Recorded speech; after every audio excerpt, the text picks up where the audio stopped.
তোমার নাম কি জানি না, কিন্তু এই গল্পে তুমি আছো। তুমি ছিলে, তুমি থাকবে, কারণ তুমি সেই ছেলেটা যাকে আমি প্রথম দেখাতে চিনতে পারিনি, কিন্তু একদিন চোখ বন্ধ করলেও ভুলতে পারবো না। কলেজে ভর্তি হওয়ার দিনটা ছিল বৃষ্টি ভেজা এক সকাল। চারপাশে ছাতা, কাঁধে ব্যাগ, ভিজে পোশাকে হালকা কাঁপতে থাকা কিছু নতুন মুখ।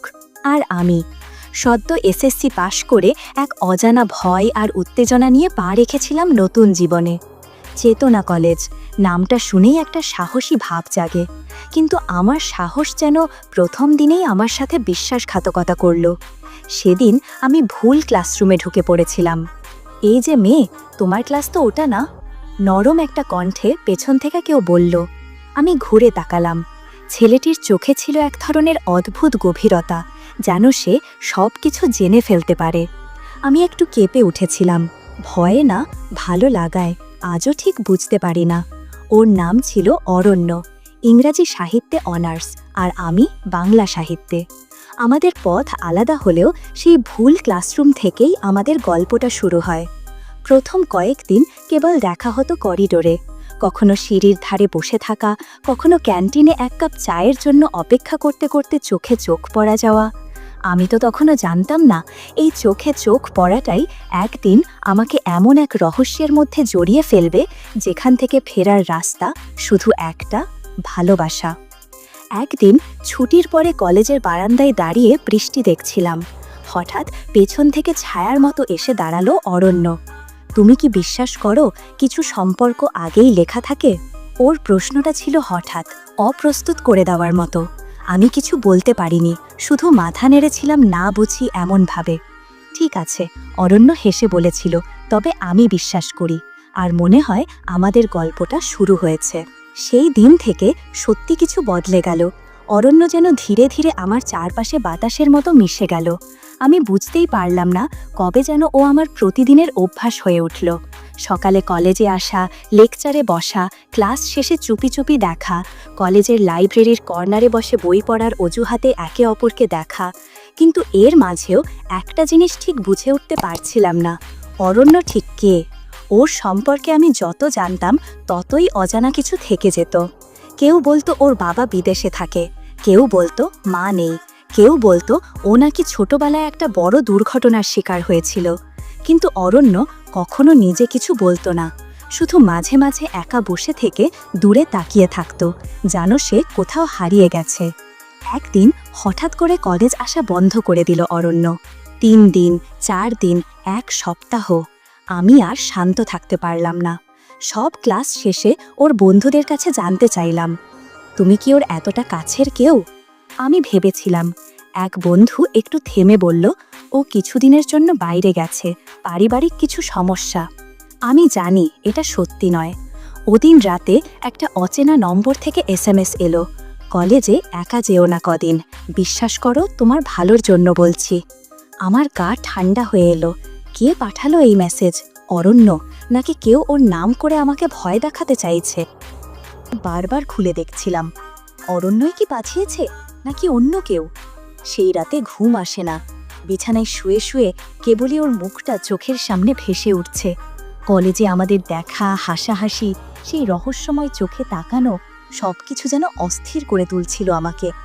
সকালে ঘুম ভাঙল খুব দেরিতে, কিন্তু আজ কলেজে না গিয়ে থাকতে পারলাম না। ভয় আর কৌতূহল মিলিয়ে মনের ভেতরে এক অদ্ভুত টান জন্ম নিয়েছে। ক্লাসে গেলাম, কিন্তু মন তো পড়াশোনায় নেই। সবসময় খেয়াল রাখছি কেউ পেছন থেকে দেখছে কিনা, কেউ ফলো করছে কিনা। না, এসব আমার মনের ভুলও হতে পারে। ঠিক তখনই ক্লাসের জানালার পাশে এক ছায়া মূর্তি দেখলাম। আমি উঠে দাঁড়ালাম। জানালার বাইরে দেখি অরণ্য দাঁড়িয়ে, হুডি পরে আছে, মুখটা দেখা যাচ্ছে না স্পষ্টভাবে, কিন্তু আমি বুঝতে পারলাম ওই। দৌড়ে বাইরে এলাম, কিন্তু অরণ্য তখন আর সেখানে নেই। শুধু বারান্দার কোণায় এক টুকরো চিরকুট উঠছে বাতাসে। চিরকুটটা তুলে পড়লাম, তুমি কেন কথা শোনোনি? আমি তো বলেছিলাম। এই বার্তা যেন মাথায় বাজ পড়ার মতো হলো। কি আমাকে লক্ষ্য করছে? কেন? সেদিন বাড়ি ফিরে দরজা বন্ধ করে কেঁদে ফেললাম। আমি জানি না এই ভালোবাসা, এই সম্পর্ক সত্যি নাকি কেবল এক দুঃস্বপ্ন। আমার বুকের ভেতর যেন একটা কাঁটা বিঁধে আছে। পরদিন সকালে মা জিজ্ঞেস করলো, কিছু হয়েছে? আমি মাথা নাড়লাম। কিভাবে বলবো আমি কারো ভালোবাসায় জড়িয়ে পড়েছি যে নিজেই এক রহস্য। তৃতীয় দিনে কলেজে গেলে ক্লাসে দেখি আমার বেঞ্চে একটা খাম রাখা, তাতে ছিল একটা ছোট নোট। তোমার জীবনে আমি যতটুকু ছিলাম তা হয়তো যথেষ্ট নয়, কিন্তু যদি কখনো জানতে চাও আমি কে, রাত 8টায় পুরনো লাইব্রেরির পেছনে এসো, শুধু তুমি একা। আমি চমকে উঠলাম, এ যেন ঠিক সিনেমার মতো। কিন্তু আমি কি সাহস করব একা একজন ছেলে ডাকে রাতে বেরোবো? আবার মনে হলো, আমি তো একা যাচ্ছি অরণ্যের জন্য, ও তো কখনো আমার ক্ষতি করবে না, তাই তো? রাত 8টার কিছু আগে ছাদে দাঁড়িয়ে চাঁদের আলো দেখছিলাম। মনটা কেমন জানি থমথমে লাগছিল। ঠিক তখনই একটা হোয়াটসঅ্যাপ মেসেজ এলো, তুমি আসবে তো? আমি শুধু রিপ্লাই করলাম, আসি। পুরনো লাইব্রেরির পেছনটা যেন একেবারে মৃত, আলো কম, পেছনে কয়েকটা পুরনো বেঞ্চ পড়ে আছে। আমি ধীরে ধীরে এগিয়ে যাচ্ছি, চারপাশ নিস্তব্ধ, শুধু দূর থেকে কুকুরের ডাকে মনে হচ্ছে কেউ নজর রাখছে। তখনই কারো পায়ের আওয়াজ পেলাম।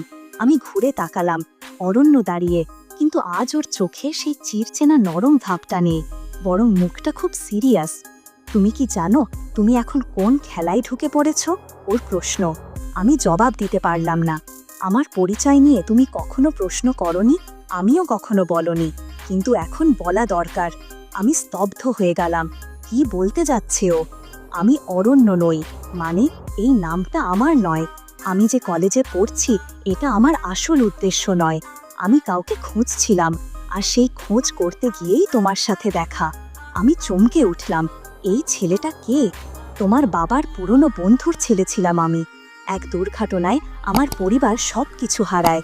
তখনই আমি সিদ্ধান্ত নিই আমি খুঁজে বের করব কে দায়ী। তোমার বাবাই আমায় সাহায্য করেছিলেন, কিন্তু কিছুদিন আগে তিনি নিখোঁজ। আমার গলা শুকিয়ে গেল। আমার বাবা? হ্যাঁ, তিনি আমার পরিবারকে একবার রক্ষা করেছিলেন। আমি এসেছি তাকে খুঁজতে, কিন্তু তখন তোমার সাথে পরিচয় হয়, আর সব গুলিয়ে যায়। অরণ্যের চোখে পানি। আমি বুঝে উঠতে পারছিলাম না আমার হৃদয় প্রেম নাকি রহস্য, কোনটা বেশি।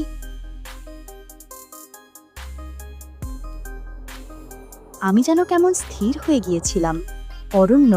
না, ওর আসল নাম কি তা জানি না। ওর কথা শুনে আমার ভিতরটা এলোমেলো হয়ে যাচ্ছিল। ও বলল, তোমার বাবার ওপর আমি অনেক ভরসা করতাম। উনি সত্যি একজন মহান মানুষ ছিলেন, কিন্তু এখন উনি নেই। এবং আমি জানি এটা কোনো সাধারণ নিখোঁজ হওয়া নয়, এটা ছিল পরিকল্পিত। আমি ফিসফিস করে বললাম, কিন্তু তুমি এসব বলছো আমার কাছে কেন? ও এক পলক চেয়ে রইল আমার চোখে, তারপর বলল, কারণ তোমার বাবার শেষ কথাগুলো ছিল তোমাকে রক্ষা করার জন্য।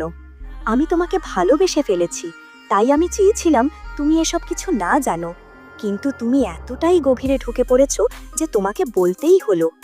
আমি আর নিজেকে ধরে রাখতে পারলাম না, চোখ দিয়ে পানি গড়িয়ে পড়ছে। তুমি কি সত্যি আমার জন্য এসেছিলে? আমার গলা কাঁপছিল। হ্যাঁ, প্রথমে কেবল তোমার বাবার জন্য, পরে তোমার জন্য। আমি বুঝিনি কবে ভালোবেসে ফেলেছি তোমাকে। তোমার হাসি, তোমার সরলতা, এগুলো আমার প্রতিদিনের প্রেরণা হয়ে গিয়েছিল, কিন্তু এখন তোমার জীবনও ঝুঁকিতে। আমি একটু এগিয়ে গিয়ে ওর হাত ধরলাম। তুমি এখন আমার জীবনের একটা অংশ, আমি পালিয়ে যাব না। যদি ঝুঁকি নিতে হয় নেব, কিন্তু একা নয়, আমরা একসাথে। অরণ্য প্রথমবারের মতো হেসে উঠল, সেই পুরনো হাসি যেটা আমি প্রথম দিন দেখেছিলাম কলেজে। ওর চোখে পানি, কিন্তু মুখে শান্তির ছায়া। তবে চল, ও বলল, সত্যিটা উন্মোচন করি। যাকে খুঁজছি সে অনেক দূরে নয়, তার ছায়া তোমার খুব কাছেই। এরপর শুরু হলো আমাদের সত্যিকারের অভিযান। আমরা একসাথে খুঁজে ফিরলাম আমার বাবার ফেলে যাওয়া পুরনো ডায়েরি। প্রতিটি পাতায় লুকিয়ে ছিল রহস্যের চাবিকাঠি। কলেজের পুরনো লাইব্রেরির নিচে ছিল একটা সিক্রেট চেম্বার, যেখানে ছিল এমন কিছু তথ্য যা উনি লুকিয়ে রেখেছিলেন দেশের স্বার্থে। সেই চেম্বারে পাওয়া গেল এমন কিছু ভিডিও প্রমাণ যেখানে দেশের উচ্চ পর্যায়ের কিছু লোকের নাম উঠে আসে। এই তথ্য যদি ভুল হাতে যেত তাহলে বিপদ ছিল রাষ্ট্রের। এই প্রমাণ রক্ষা করতে গিয়ে নিখোঁজ হল আমার বাবা, এবং এখন এই কাজ আমাদের করতে হবে। আমরা ঠিক করলাম সরকারকে না জানিয়ে গোপনে এই প্রমাণ সঠিক জায়গায় পৌঁছে দেব। এটা সহজ ছিল না, কারণ আমাদের পিছু নিয়েছিল সেই গোষ্ঠী যারা বাবাকে সরিয়ে দিয়েছিল। তাদের একজন ছিল আমাদের কলেজেরই একজন সিনিয়র, যার উপর আমরা কখনো সন্দেহই করিনি। এক রাতে সেই সিনিয়র আমাদের ফলো করে। লাইব্রেরির পেছনের গেট দিয়ে বের হওয়ার সময় আমরা শুনি, তোমাদের এত সাহস, কিন্তু এখন আর পালাতে পারবে না। ও আমাদের ঘিরে ফেলে আরও দুজনকে নিয়ে। তখন অরণ্য আমার হাত শক্ত করে ধরে। আমি ফিসফিস করে বললাম, এটাই কি শেষ? ও বলল, না, এটা আমাদের শুরু। ঠিক তখন পুলিশ আসে। অরণ্য আগেই তাদের খবর দিয়েছিল। সেই সিনিয়র ধরা পড়ে। পরে জানা যায় বাবার নিখোঁজ হওয়ার পেছনে ওরও হাত ছিল। কিন্তু অরণ্য যেভাবে সব সামলে নিল, সেটা আমার কাছে ছিল এক নতুন উপলব্ধি।